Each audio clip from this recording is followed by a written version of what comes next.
You all on physics learning. Physics learning के इस platform पर आप सभी का एक बार फिर से स्वागत है। तो हमने एक टॉपिक स्टार्ट किया था सेमीकंडक्टर, और सेमीकंडक्टर के अंदर हमने बहुत सारी चीज़ें अभी तक देख ली थी, जिसके अंदर बेसिक इंट्रोडक्शन हो गया था हमारा, और टाइप्स ऑफ सेमीकंडक्टर देख लिया था हमने, पी टाइप और एन टाइप, यानी इंट्रिंसिक और एक्सट्रिंसिक। उसके बाद पी टाइप और एन टाइप सेमीकंडक्टर। उसके बाद में हमने पी टाइप और एन टाइप सेमीकंडक्टर का यूज करते हुए पी एन जंक्शन डायोड भी देख लिया था।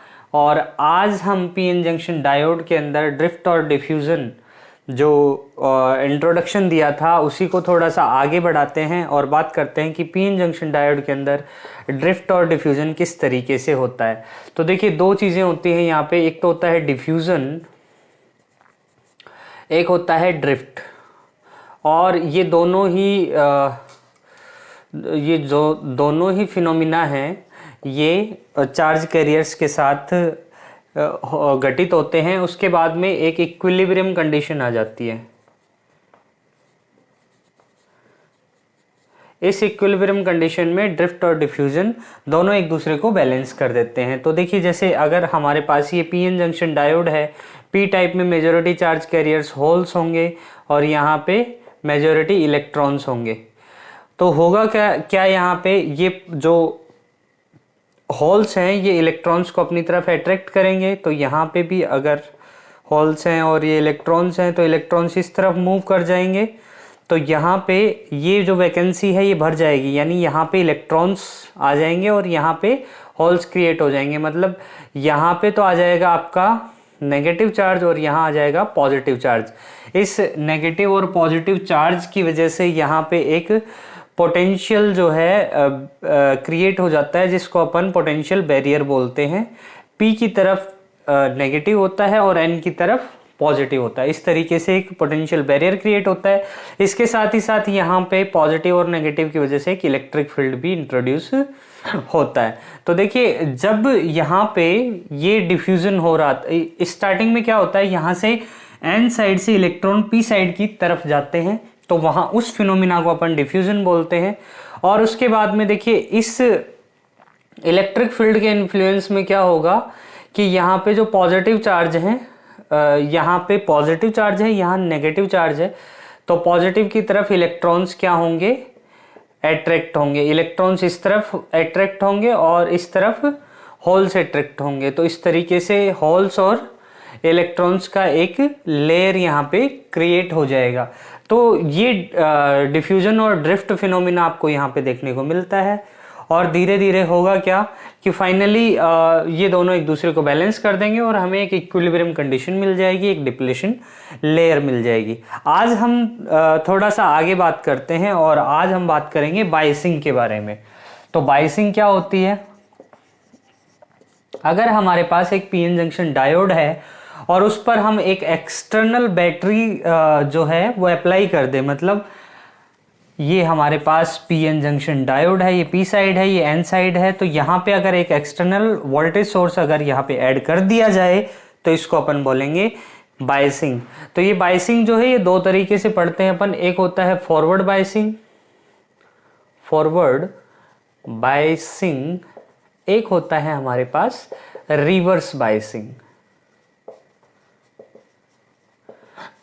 तो नाम से ही जैसे पता चल रहा है, फॉरवर्ड बायसिंग मतलब P की तरफ अपन positive terminal of the battery और N की तरफ negative terminal of the battery add कर देते हैं। तो इस तरह की जो बायसिंग होती है उसको अपन फॉरवर्ड बायसिंग बोलते हैं। और इसके जस्ट अपोजिट ये हमारा P साइड है, ये हमारा N साइड है, और बैटरी को अगर इस तरीके से ऐड कर दिया, P की तरफ नेगेटिव और N की तरफ पॉजिटिव, तो इसको अपन क्या बोलेंगे, रिवर्स बायसिंग। तो this is FB stands for forward biasing and this is RB for reverse biasing। तो फॉरवर्ड बायसिंग के अंदर किस तरह के फिनोमिना देखने को मिलते हैं एक एक करके अपन देखते हैं। तो वही डायग्राम अपन दोबारा से बनाते हैं जो कल पिछले मतलब प्रीवियस वीडियो में और आज भी अपन ने देखा है। P की तरफ हमारे पास होते हैं मेजॉरिटी होल्स और N की तरफ होते हैं मेजॉरिटी इलेक्ट्रॉन्स। ठीक है, डिप्लेशन लेयर यहाँ पे क्रिएट हो चुकी होती है जब हम इसका क्या करते हैं, मतलब इसको तैयार करते हैं, एक पीएन जंक्शन डायोड को। तो यहाँ पे हमारे पास होगा पी की तरफ negative terminal and this is positive, और ये हो गया आपका वीबी, बैरियर पोटेंशियल। तो आगे देखिए, अब इसके अंदर होगा क्या कि जैसे ही हमने एक्सटर्नल वोल्टेज V को ऐड किया तो यहाँ पे ये जो पॉजिटिव टर्मिनल है इस P साइड को क्या करेगा, P साइड पे जो होल्स हैं इनको रिपेल करने की कोशिश करेगा। मतलब एक तरीके से यहाँ पे एक एक्सटर्नल फोर्स जनरेट करेगा। फोर्स से याद आया, हम यहाँ इक्विलिब्रियम कंडीशन जो जनरेट होती है, इस इक्विलिब्रियम कंडीशन में डिफ्यूजन और ड्रिफ्ट, इसके अंदर दो तरह के फोर्स काम करते हैं। एक तो इलेक्ट्रिक फील्ड की वजह से force F is equals to QE, जो आप जानते हो इलेक्ट्रोस्टैटिक्स के अंदर भी हम पढ़ते हैं। अगर आपको इसके बारे में नहीं पता है तो इलेक्ट्रोस्टैटिक्स वाली प्लेलिस्ट में जाकर के इसको देख सकते हो। F is equals to QE एक इलेक्ट्रोस्टैटिक फोर्स यहाँ पे जनरेट होता है इलेक्ट्रॉन की वजह से, यानी कि इसको आप ऐसे भी लिख सकते हो F is equals to E into E, ठीक है। और इसके जस्ट ऑपोजिट डायरेक्शन में एक डिफ्यूजन फोर्स FD भी जनरेट होता है। तो जब ये FE FD के इक्वल एंड ऑपोजिट हो जाता है तो उस कंडीशन को अपन क्या बोलते हैं, इक्विलिब्रियम कंडीशन, ठीक है। यहाँ पे फोर्स का कॉन्सेप्ट आया इसलिए मुझे थोड़ा सा याद आया। तो देखिए यहाँ पे ये positive terminal of the battery है, ये इस P साइड को क्या करेगा, रिपेल करेगा, और यहाँ पे ये इसको रिपेल करेगा। मतलब एक तरीके से यहाँ फोर्स जनरेट होगा सेम पोलैरिटी की वजह से। तो ये जो फोर्स जनरेट होगा उसकी वजह से डिप्लीशन लेयर पे क्या फर्क पड़ेगा कि डिप्लीशन लेयर कंपैरेटिवली थिन हो जाएगी, पतली हो जाएगी। तो अगर हमारी डिप्लीशन लेयर जो है वो पतली हो गई तो इसका मतलब क्या हुआ कि यहाँ पे मेजर जो चार्ज कैरियर्स हैं इनके फ्लो में हमें क्या मिल जाएगा, थोड़ा सा हेल्प मिल जाएगी, यानी कि फॉरवर्ड बायसिंग में करंट फ्लो इजी हो जाता है। Current flow becomes easy, current flow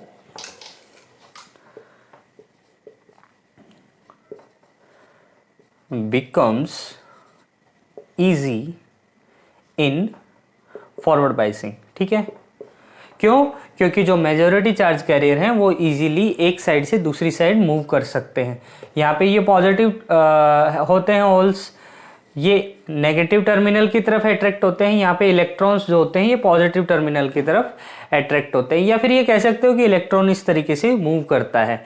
तो अगर इलेक्ट्रॉन मूव कर रहा है इसका मतलब करंट फ्लो इजी हो गया है, और फॉरवर्ड बायसिंग में करंट फ्लो जो है हमारे लिए थोड़ा सा इजी हो जाता है। वहीं अगर हम रिवर्स बायस की बात करें तो यहाँ पे होल्स हैं हमारे पास, यहाँ इलेक्ट्रॉन्स हैं। डिप्लीशन लेयर पहले से बनी हुई होती है। जब आपका जो है पीएन जंक्शन डायोड बनता है उस टाइम पे डिप्लीशन लेयर तो बनी जाती है। यहाँ पे आपका VB बैरियर पोटेंशियल जो वहां पे है वो होगा नेगेटिव पॉजिटिव।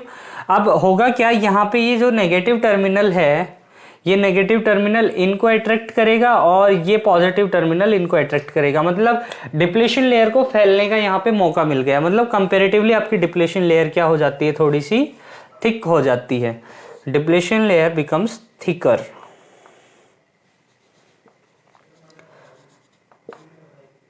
डिप्लीशन लेयर, ठीक है। इससे होगा क्या, करंट फ्लो बिकम्स, यहां पे इजी होता है करंट फ्लो, यहां पे current flow is not easy, is not easy. मतलब करंट फ्लो में हमें यहां पे बहुत सारे जो है बैरियर्स देखने को मिलते हैं। मतलब ऑब्वियस सी बात है, यहाँ पे ये जो बैरियर है ये बेसिकली आपका डिप्लीशन लेयर ही है, और डिप्लीशन लेयर अगर थिकर हो गया है इसका मतलब उसको पार करने के लिए हमें यहाँ पे चार्ज कैरियर्स जो हैं इनको ज़्यादा मेहनत करनी पड़ेगी। ज़्यादा मेहनत करनी पड़ेगी इसका मतलब वहाँ पे करंट फ्लो नहीं हो पाएगा। देखो अगर हम इसको डायोड को देखें तो पीएन जंक्शन डायोड को देखने पे एक बात सीधी सीधी समझ में आती है कि अगर फॉरवर्ड बायसिंग होगी, अगर फॉरवर्ड बायसिंग होगी तो करंट फ्लो होगा, करंट फ्लो होगा, ठीक है। लेकिन अगर रिवर्स बायसिंग हुआ तो current will not flow, current flow नहीं होगा वहां पे, करंट फ्लो क्या होगा, नहीं होगा। मतलब पीएन जंक्शन डायोड को देखने पर मुझे एक महाभारत की एक छोटी सी कहानी याद आती है, अभिमन्यु की, जिसने चक्रव्यूह को भेदने के लिए उसको एंटर करना तो वहां पे आ गया था, लेकिन वो चक्रव्यूह से बाहर नहीं निकल पाया। दैट मीन्स यहाँ पे केवल एक ही डायरेक्शन में करंट फ्लो होगी, ऑपोजिट डायरेक्शन में करंट फ्लो नहीं हो पाएगी। तो ये था फॉरवर्ड और रिवर्स बायसिंग किसी भी सेमीकंडक्टर के अंदर। और रिवर्स बायसिंग के अंदर हम एक स्पेशल टाइप ऑफ जो है आपका डायोड पढ़ेंगे, जिसको अपन बोलते हैं जीनर डायोड। तो उसके बारे में बात करेंगे अपन नेक्स्ट क्लास में। तब तक के लिए अपना ध्यान रखिए। जय हिंद।